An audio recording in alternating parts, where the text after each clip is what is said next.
नमस्कार दोस्तों, स्वागत है गेट सेट ज्योग्राफी में। मैं नहीं सोचता कि लोग समझते हैं कि दुनिया के 10 सबसे खतरनाक देश कितने खतरनाक हो सकते हैं। आज हम आपको इन देशों के बारे में बताएंगे। सबसे पहले नंबर पर आता है सीरिया। एक समय था जब सीरिया अपनी खूबसूरती और संस्कृति के लिए फेमस था, लेकिन आज ये देश गृहयुद्ध में जल रहा है। 2011 से शुरू हुआ ये गृहयुद्ध अभी तक चल रहा है, जिसमें लाखों लोग मारे जा चुके हैं और करोड़ों लोग बेघर हो चुके हैं। सीरिया में हर तरफ बस तबाही ही तबाही है।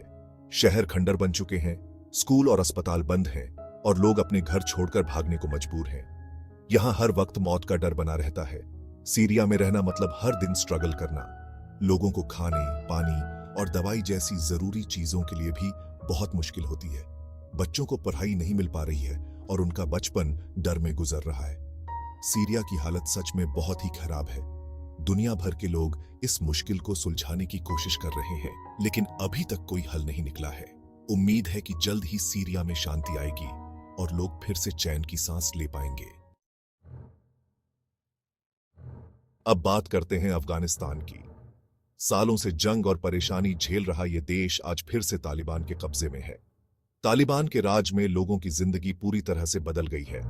खासकर औरतों और लड़कियों के लिए तो जैसे जिंदगी नर्क बन गई है। उन्हें न पढ़ाने की इजाजत है, न काम करने की, और यहां तक कि घर से बाहर निकलने की भी आजादी नहीं है। तालिबान के खराब कानून और सजा देने के तरीके ने लोगों को डरा के रखा हुआ है। अफगानिस्तान की अर्थव्यवस्था भी पूरी तरह से बर्बाद हो चुकी है। लाखों लोग भूखे मरने की कगार पर हैं और उन्हें जरूरी चीजों के लिए भी संघर्ष करना पड़ रहा है। दुनिया भर के लोग अफगानिस्तान की मदद करना चाहते हैं, लेकिन तालिबान की वजह से मदद पहुंचाने में बहुत दिक्कतें आ रही हैं।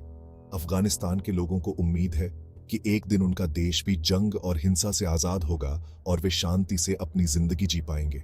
लेकिन कब तक, ये सवाल अभी भी है। अब नंबर आता है साउथ सूडान का। 2011 में सूडान से अलग होकर बना ये देश आज गृहयुद्ध और हिंसा से परेशान है। यहां अलग अलग गुटों में पावर के लिए लड़ाई में अब तक लाखों लोग मारे जा चुके हैं और लाखों लोग बेघर हो चुके हैं। साउथ सूडान में कोई कानून नहीं है। यहां हर रोज कत्ल, लूटपाट और अपहरण जैसी घटनाएं होती रहती हैं।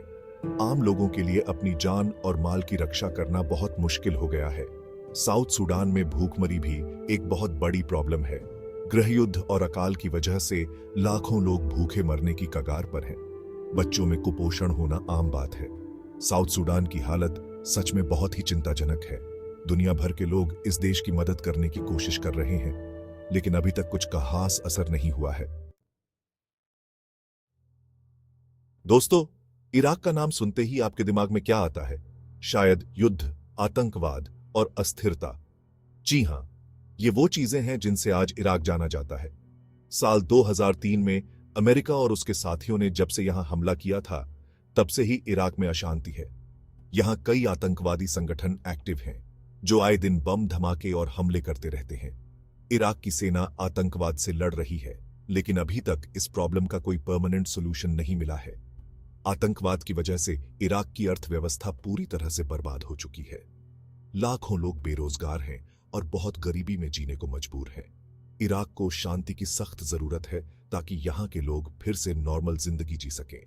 लेकिन दोस्तों, इराक की कहानी सिर्फ इराक की नहीं है। ये कहानी इस बात का सबूत है कि जंग और हिंसा से कोई प्रॉब्लम सॉल्व नहीं होती। अफ्रीका के पास समुद्र किनारे बसा सोमालिया अपने सुंदर समुद्र तट के लिए जाना जाता है, लेकिन साथ ही ये देश समुद्री डाकुओं के लिए भी बदनाम है। यहां समुद्री डाकू आए दिन जहाजों को लूटते हैं और फिरौती मांगते हैं।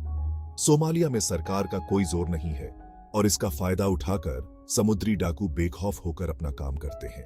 समुद्री डकैती की वजह से सोमालिया की अर्थव्यवस्था को बहुत नुकसान हो रहा है। दुनिया भर के लोग समुद्री डकैती रोकने की कोशिश कर रहे हैं, लेकिन अभी तक पूरी तरह से सक्सेस नहीं मिली है। सोमालिया को एक मजबूत सरकार और कानून व्यवस्था की सख्त जरूरत है ताकि यहां शांति आ सके। लेकिन दोस्तों, सोमालिया की कहानी सिर्फ समुद्री डकैती की नहीं है। ये कहानी इस बात का सबूत है कि जब किसी देश में सरकार कमजोर होती है तो उसका फायदा अपराधी उठाते हैं। दोस्तों, अब हम बात करने जा रहे हैं एक ऐसे देश की जिसके बारे में शायद आपने पहले कभी सुना भी नहीं होगा। जी हां, मैं बात कर रहा हूं सेंट्रल अफ्रीकन रिपब्लिक की। यह देश सालों से गृह युद्ध और हिंसा में जल रहा है। यहां अलग अलग गुटों में खूनी संघर्ष चल रहा है, जिसमें अब तक हजारों लोग मारे जा चुके हैं और लाखों लोग बेघर हो चुके हैं। सेंट्रल अफ्रीकन रिपब्लिक में कोई कानून नहीं है। यहां हर रोज कत्ल, लूटपाट, बलात्कार और अपहरण जैसी घटनाएं होती रहती हैं। आम लोगों के लिए अपनी जान और माल की रक्षा करना बहुत मुश्किल हो गया है। सेंट्रल अफ्रीकन रिपब्लिक की हालत सच में बहुत ही चिंताजनक है। दुनिया भर के लोग इस देश की मदद करने की कोशिश कर रहे हैं, लेकिन अभी तक कुछ खास असर नहीं हुआ है। सेंट्रल अफ्रीकन रिपब्लिक को शांति की सख्त जरूरत है ताकि यहां के लोग फिर से नॉर्मल जिंदगी जी सकें।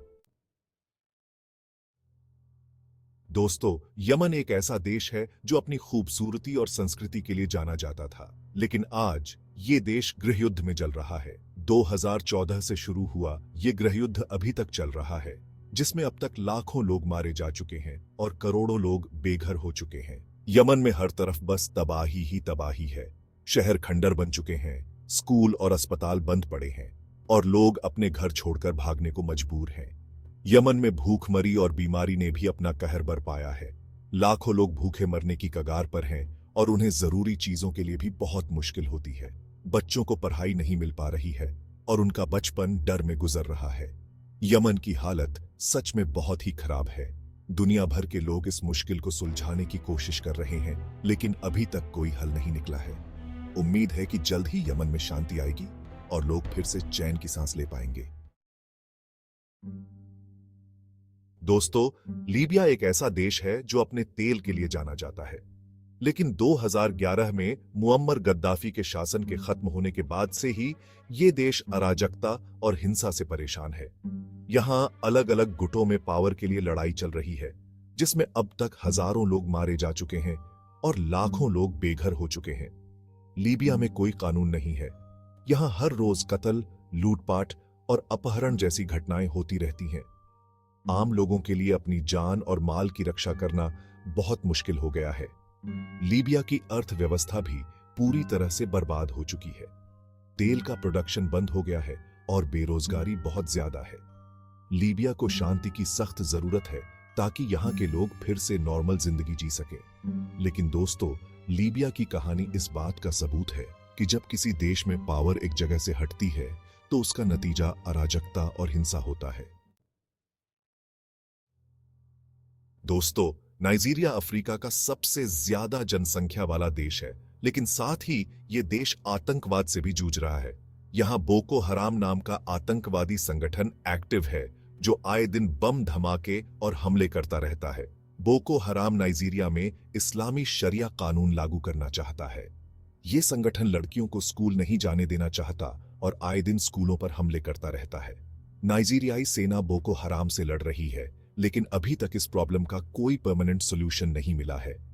बोको हराम के आतंक की वजह से नाइजीरिया की अर्थव्यवस्था को बहुत नुकसान हो रहा है। लाखों लोग बेरोजगार हैं और बहुत गरीबी में जीने को मजबूर हैं। नाइजीरिया को शांति की सख्त जरूरत है ताकि यहां के लोग फिर से नॉर्मल जिंदगी जी सकें। दोस्तों, वेनेजुएला एक ऐसा देश है जो अपने तेल के लिए जाना जाता है, लेकिन पिछले कुछ सालों से ये देश बहुत बड़े राजनीतिक और आर्थिक संकट से जूझ रहा है। वेनेजुएला में महंगाई आसमान छू रही है और लोगों को जरूरी की चीजें खरीदने के लिए भी संघर्ष करना पड़ रहा है। वेनेजुएला में अपराध बहुत ज्यादा है। यहां हर रोज कत्ल, लूटपाट और अपहरण जैसी घटनाएं होती रहती हैं। वेनेजुएला की हालत सच में बहुत ही चिंताजनक है। लाखों लोग देश छोड़कर दूसरे देशों में शरण ले रहे हैं। दुनिया भर के लोग वेनेजुएला की मदद करने की कोशिश कर रहे हैं, लेकिन अभी तक कुछ खास असर नहीं हुआ है।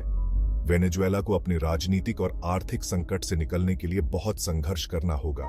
लेकिन दोस्तों, वेनेजुएला की कहानी इस बात का सबूत है कि सिर्फ प्राकृतिक संसाधनों से कोई देश अमीर नहीं बनता। तो दोस्तों, ये थे दुनिया के 10 सबसे खतरनाक देश। दोस्तों, उम्मीद है कि आपको ये वीडियो पसंद आया होगा।